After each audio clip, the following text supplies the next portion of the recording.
الحمد للہ رب العالمین والصلاة والسلام علی الانبیاء والمرسلین اعوذ باللہ من الشیطان الرجیم بسم اللہ الرحمن الرحیم رب اشرح لی صدری ویسر لی امری واحلل عقدۃ من لسانی یفقہوا قولی واجعل لی وزیرا من اہلی۔ محترم سامعین، السلام علیکم ورحمۃ اللہ وبرکاتہ۔ الحمدللہ، قرآن پاک کا مطالعہ ہمارا جاری ہے۔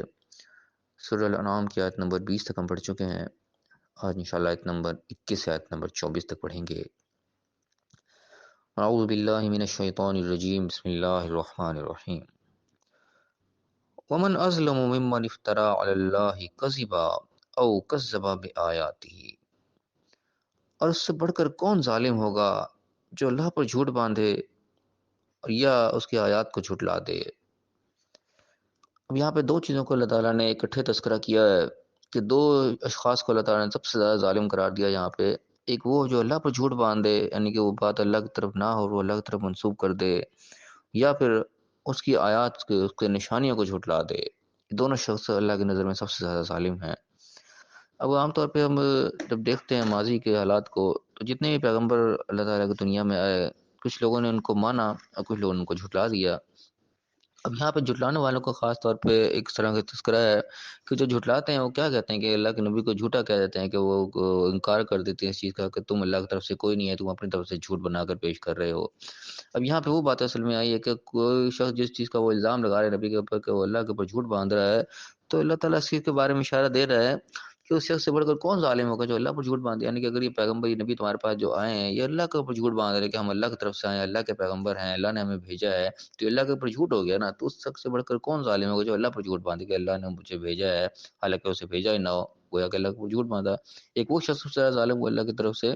اور دوسرا بھی کیا ہو گیا، کذب بآیاتہ، یا اس کی آیات کو جھٹلائے۔ اب وہ کیا کرتے تھے، پیغمبر آ کے اللہ کی آیات دکھاتے تھے، نشانیاں دکھاتے تھے، لیکن یہ جو ان کو جھٹلانے والے، نہ ماننے والے، ان آیات کو جھٹلا دیتے تھے، ان نشانیوں کو جھٹلا دیتے تھے کہ نہیں یہ تو کھلا جادو ہے، اور یہ ہے اور وہ ہے، کوئی نہ کوئی بہانے بازی کر کے اس کو جھٹلا دیتے تھے۔ یعنی یہاں پہ دونوں چیزیں اللہ نے پیرلل رکھ دی۔ ایک طرف جو ہے وہ بات انبیاء کی طرف جا رہی ہے کہ اگر وہ اللہ کے اوپر جھوٹ باندھ رہے ہیں تو ان سے بڑھ کر ظالم کوئی نہیں، نعوذ باللہ، اور وہ اگر سچے ہیں اور تم اللہ کی آیات کو جھٹلا رہے ہیں پھر تم سے بڑھ کر ظالم کوئی نہیں ہوگا۔ دونوں اس چیز کے اندر پکڑ میں آتے ہیں کہ ان کی بات کا یہاں پہ رد کیا جا رہا ہے کہ تم ان کو جھوٹا کہہ رہے ہو۔ تو ایسا نہیں، اگر وہ جھوٹ بولیں گے تو ان سے بڑھ کر ظالم کوئی نہیں ہوگا، لیکن ایسا نہیں ہو رہا، تو اس کا مطلب ہے وہ تو سچے ہیں لیکن تم اللہ کے نشانے کو جھٹلا رہے ہو، پھر تم سے بڑھ کر ظالم کوئی نہیں، پھر پکڑ میں تم آؤ گے۔ دونوں طرف یہ چیزیں جاتی ہیں۔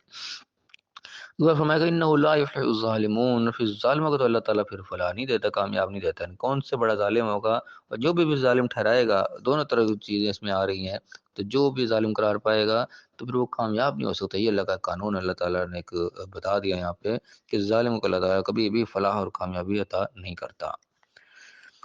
اور فرمایا کہ وَيَوْمَ نَحْشُرُهُمْ جَمِيعًا، اور پھر ایک دن ہوگا جس دن ہم سب کو جمع کریں گے، ان کو، یعنی کہ جو اللہ کا پیغام لے کے آ رہے ہیں وہ بھی جمع ہو جائیں گے، اور جن کی طرف پیغام پہنچایا جا رہا ہے وہ بھی اللہ کے حضور جمع ہوں گے، سب کے سب جو اللہ کے سامنے جمع جب ہوں گے، پھر کیا ہوگا کہ ثم نقول للذین اشرکوا، پھر ہم کہیں گے ان لوگوں سے کہ جنہوں نے شرک کیا ہوگا، یعنی کہ جنہوں نے اللہ کے پیغمبر کو جھٹلایا، ان کی آیات کو جھٹلایا، اور اس کے جگہ پھر اوروں کے حکم کو مانا۔ وہ تو اللہ کا حکم لے کے آتے تھے سامنے، ٹھیک ہے، اللہ کے حکم کو رد کر دیا اور کسی اور کے پیچھے لگے رہے، کسی اور کو اللہ کا شریک بنائے رکھا، کسی اور کو وہ درجہ دے دیا جو اللہ کا درجہ دے چاہیے تھا۔ پھر ان سے پوچھا جائے گا کہ اَيْنَ شُرَكَاؤُكُمُ الَّذِينَ كُنتُمْ تَزْعُمُونَ، کہاں ہیں وہ شمار شریک، کہاں ہیں شرکا جن کو تم نے بڑا کچھ سمجھ رکھا تھا کہ اللہ کے مقابلے میں تم نے ان کو کھڑا کر رکھا تھا۔ ایک طرف اللہ کا حکم ہوتا تھا، اس کو تم رد کر دیتے تھے، اس طرف ان کا حکم ہوتا تھا، وہ تم مان لیتے تھے۔ کدھر ہیں وہ جن کے اوپر تمہیں بڑا ذوم تھا، بڑا مان تھا، تو یہ ہمیں بچا لیں گے، ہم ان کے پیچھے لگے ہوئے، ہم ان کو خوش کر رہے ہیں، آخرت میں یہ ہمیں خوش کر دیں گے۔ یہ عقائد اس وقت بھی تھے اور آج بھی ہیں، بدقسمتی سے ایسے عقائد ہمارے اندر کہ اللہ کو چھوڑ کے ہم نے دوسروں سے امیدیں وابستہ کر رکھی ہیں۔ ان کو اس کو ہم نے وہ درجہ دے دیا کہ آج ہم ان کو یہاں پر دنیا میں خوش کر لیں، کل کو قیامت کے دن یہ ہمیں خوش کر دیں گے، یہ ہمیں بخشوا لیں گے، اور یہ ہمیں پار لگا دیں گے، اور بڑے بڑے عقائد ہم نے جو ہیں وہ خود سے جوڑ لیے ان کے ساتھ۔ تو اللہ تعالیٰ قیامت کا منظر یہاں پہ کھینچ کے دکھا رہا ہے کہ وہاں پہ جب ہم سب کو جمع کریں گے، پھر پوچھیں گے کہاں ہیں وہ سب جن کے اوپر تمہیں بڑا اعتماد تھا، بڑا ذوم تھا، بڑا مان تھا۔ پھر کیا آگے کیا فرمایا اللہ کہ ثم لم تکن فتنتهم، کہ کوئی ان سے فتنہ وہاں پہ نہیں برپا ہو پائے گا، کوئی ان سے عذر نہیں پیش کیا ہو سکے گا ان سے۔ کیا ہوگا کہ الا ان قالوا واللہ ربنا ما كنا مشرکین، مگر وہ یہی کہیں گے کہ ہمارے رب رب اللہ کی قسم ہے ہمارے رب، ہم تو کچھ بھی شرک نہیں کرتے تھے۔ اب یہاں پہ یہ بات جو ان کی نقل ہو رہی ہے کہ وہ کہیں گے کہ ہم کچھ بھی شرک نہیں کرتے، اس کے دو معنی نکل سکتے ہیں یہاں پہ۔ نمبر ایک تو یہ نکل سکتا ہے کہ وہ سیدھا سیدھا اپنے شرک سے مکر جائیں گے کہ اللہ ہم نے شرک کیا ہی کوئی نہیں، ایک تو یہ معنی ہو گیا کہ مکر ہی ہے سیدھا سیدھا۔ دوسرا یہ بھی معنی اس کا ہو سکتا ہے کہ ہم جو یعنی کہ وہ دنیا میں جو شرک کرتے تھے اس وقت ان کی حقیقت کھل کے سامنے آ جائے گی، کیونکہ جن کو وہ بڑا کچھ سمجھے ہوئے تھے وہاں پہ تو کچھ تھا ہی نہیں، کچھ حقیقت ہی نہیں تھی اس چیز کی، جو درجات ان کو دے دیے تھے انہوں نے کہ یوں ہو جائے گا وہ ہو جائے گا، اس کے سر سے کوئی حقیقت ہی نہیں تھی۔ وہ ان کا جو شرک تھا بالکل ایک خام خیالی پر مبنی تھا، ایک بالکل ایک خالی پلاؤ انہوں نے پکا رکھی تھی، بالکل ایک شراب کے مانند تھا کہ دور سے دیکھنے والے کو نظر آتا ہے کہ وہاں بڑا پانی ہے، وہاں قریب جاتا ہے تو وہاں پانی کی بوند بھی نہیں ہوتی، کوئی نام نشان بھی نہیں ہوتا، اس کی کوئی صورت سے حقیقت ہی کوئی نہیں ہوتی۔ پھر وہ کہے گا ہو میں نے تو پانی دیکھا ہی نہیں تھا، حالانکہ دور سے وہ پانی دیکھ رہا ہوتا ہے، یا آگے جاتا ہے تو وہاں پانی ہوتا ہی نہیں، تو پتہ چلتا ہے وہ تو پانی تھا ہی نہیں جس کو میں دیکھ رہا تھا، گویا کہ میں نے پانی کو دیکھا ہی نہیں۔ تو یہاں شاید اس قسم کی بات انہوں نے کی کہ ہم جو شرک کر رہے تھے وہ تو کوئی تھا ہی نہیں، اصل میں ہم نے کچھ شرک کیا ہی نہیں، ہم جو کچھ شریک سمجھتے وہ شریک تھے ہی نہیں۔ تو حقیقت ان کے سامنے کھلے گی تو یہ بات کہیں گے، کیونکہ پہلی بات اگر ہم سمجھے کہ انہوں مکر گئے وہاں پہ وہ، تو وہاں پہ مکرنا ماحول نظر آتا ہے کہ وہاں پہ اس قسم کے حالات سب کے سامنے سے کھل کے حقیقت واضح آ جائے گی کہ وہاں پہ مکرنا اور جھوٹ بولنا جو یہ ممکن نہیں رہے گا، کیونکہ اللہ تعالیٰ نے ایسے نقشے کھینچ کے بتایا وہاں پہ کہ وہاں اللہ تعالیٰ اعمال نامہ ان کے ہاتھ میں دے دے گا، یہ لوگ خود ہی پڑھ لو، حقیقت ان کے سامنے سے کھلی ہوگی، وہ خود ہی اپنا اعمال نامہ پڑھ کے پتہ لگ جائے گا یہ معاملات ہیں۔ اور ہمارے یعنی کہ جسم کے اعضاء ہمارے خلاف خود گواہی دے رہے ہوں گے، اللہ نہ کرے کہ جسم کے اعضاء کو اللہ وہ قوت دے دے گا کہ ہاتھ اور کان اور جلد یہ چیزیں انسان کے خلاف گواہی دے رہی ہوں گی، تو وہاں پہ جھوٹ بولنا یا مکرنا اس کا تو تصور نہیں کیا جا سکتا، وہاں پہ کوئی نہ جھوٹ بول سکتا ہے نہ کوئی مکر سکتا ہے، وہاں تو حقیقت سے کھل کے سامنے آ چکی ہوگی۔ تو لہٰذا ہم یہ نہیں سمجھ سکتے وہ مکر جائیں گے۔ دوسرا معنی میرے نزدیک زیادہ یہاں پہ لگتا ہے کہ ان حقیقت جو ان کے سامنے کھلے گی تو وہ یہ کہیں گے کہ ہم نے تو کچھ شرک کیا ہی نہیں، کوئی شرک جو تھا وہ تو حقیقت ہی کچھ نہیں تھی، وہ تو سرے سے تھا ہی نہیں۔ ان معنی میں وہ یہ چیز کہیں گے کہ اللہ ہم نے تو کچھ بھی شرک نہیں کیا، وہ تو گویا کہ ہمارے خواب و خیال ہی تھا اور حقیقت تھی کچھ نہیں اس کی۔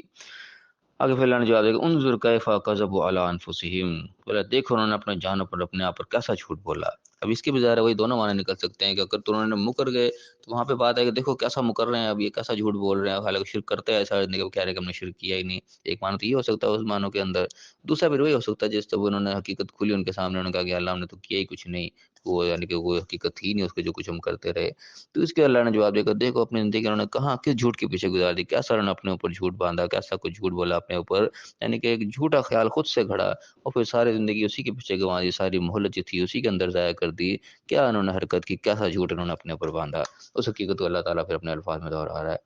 پھر کیا فرمایا کہ وَضَلَّ عَنْهُمْ مَا كَانُوا يَفْتَرُونَ، کہ جو کچھ بھی انہوں نے پھر افترا کیا تھا، جو کچھ اپنے طرف سے خیال کھڑا تھا، وہ سب کچھ ان سے جاتا رہا، گم ہو گیا، ضائع ہو گیا، کچھ بھی ان کے ہاتھ نہیں لگا۔ وہی ایک سراب کے مانند ہوا کہ دور سے بڑا دیکھ رہے تھے پانی ہے پانی ہے، لیکن وہاں پہنچے تو وہاں کچھ بھی نہیں تھا۔ وہی حالت ان کے ساتھ ہوئی کہ جو کچھ اپنے پاس گھڑ رکھا تھا، افترا کیا ہوتا، حقیقت کوئی نہیں تھا، اللہ نے کوئی کی سند نازل نہیں کی تھی، جو کچھ انہوں نے خود سے گھڑا ہوا تھا وہ سب کچھ ان سے گم ہو گیا، کھو گیا، کچھ ان کے ہاتھ نہ آیا۔ تو ان آیات میں اندر اللہ تعالیٰ نے ایک منظر کھینچا ہے کہ دنیا میں جن لوگوں نے وقت کو ضائع کیا ہوگا انہوں نے اس کا صحیح معنی میں فائدہ نہیں اٹھایا، جو اللہ نے راستے بتائے، جو صراط مستقیم اللہ نے دکھایا اس کو انہوں نے نہیں مانا، جو نشانی اللہ نے دکھائیں اس کو انہوں نے جھٹلایا، جو پیغام ان کے تک پہنچا، جو پیغمبر پہنچے ان پیغامات کو انہوں نے جھٹلا دیا، تو ان کا پھر انجام کیا ہوگا، کیا پچھتاوا ان کا ہوگا۔ اللہ تعالیٰ نے ایک منظر یہاں پہ کھینچ کے دکھایا ہے، اور یہ منظر کشی جتنی بھی اللہ تعالیٰ نے کی یقیناً اس کے اندر ہمارے لیے سبق ہے، ہمارے لیے سمجھنے والی بات یہی ہے کہ یہ مہلت ہمیں تھوڑی دیر کے لیے ملی ہوئی ہے، مہلت آخر ہم سے ختم ہو جانی ہے۔ پہلے بھی جتنے لوگ آئے آخر ان کو مہلت تھی، وہ مہلت ان کی ختم ہو گئی، اس کے آگے کا اللہ تعالیٰ نے منظر یہاں پہ کھینچا ہے کہ مہلت ختم ہونے والے کے بعد جب وہاں پہ اللہ کے سامنے جب اکٹھے ہوں گے سارے تو وہاں کیا بنے گا۔ تو اس وقت ہماری خوش قسمتی کہ اللہ تعالیٰ نے ہمیں موقع دے رکھا ہے، ہمیں نشانیاں دکھا رہا ہے اللہ تعالیٰ، اپنی آیات ہمیں اللہ تعالیٰ نے واضح کر کر کے ہم تک پہنچا دی ہیں۔ ہمارے لیے خوش قسمتی کا ٹائم ہے کہ اس موقع ابھی جو ہمیں ملا ہوا ہے اس کے اندر ہم آخرت کی تیاری کر لیں، اس وقت کی ہم تیاری کر لیں بیٹھ کے کہ یہ وقت آگے آنے والا ہے، اس کے اندر کوئی شک نہیں، یقیناً ہم نے اللہ کے سامنے جمع ہونا ہے، دنیا کے آخر ہم نے چھوڑ کے جانا ہے، اور کس وقت چھوڑ کے چلے جانا ہے اس کا کسی کو بھی نہیں پتا۔ تو یہ جتنی مہلت ہمیں ملی ہوئی ہے اس کو ہم غنیمت سمجھیں، اللہ کی عطا سمجھیں، اور اس موقع کے اندر ہم فائدہ اٹھا لیں۔ اللہ کے احکامات دیے جو محکمات ہیں، ڈو اینڈ ڈونٹس ہیں، ان کو ہم توجہ دے کے اس کے مطابق اپنی زندگی گزار لیں تاکہ ہماری آخرت کی زندگی کامیاب ہو جائے اور وہاں کوئی پچھتاوا ہمارے سامنے نہ ہو۔ اللہ تعالیٰ ہمیں صحیح سمجھنے صحیح عمل کرنے کی توفیق عطا فرمائے اور دنیا اور آخرت دونوں جگہ کامیاب فرمائے، آمین۔ وآخر دعوانا الحمد للہ رب العالمین۔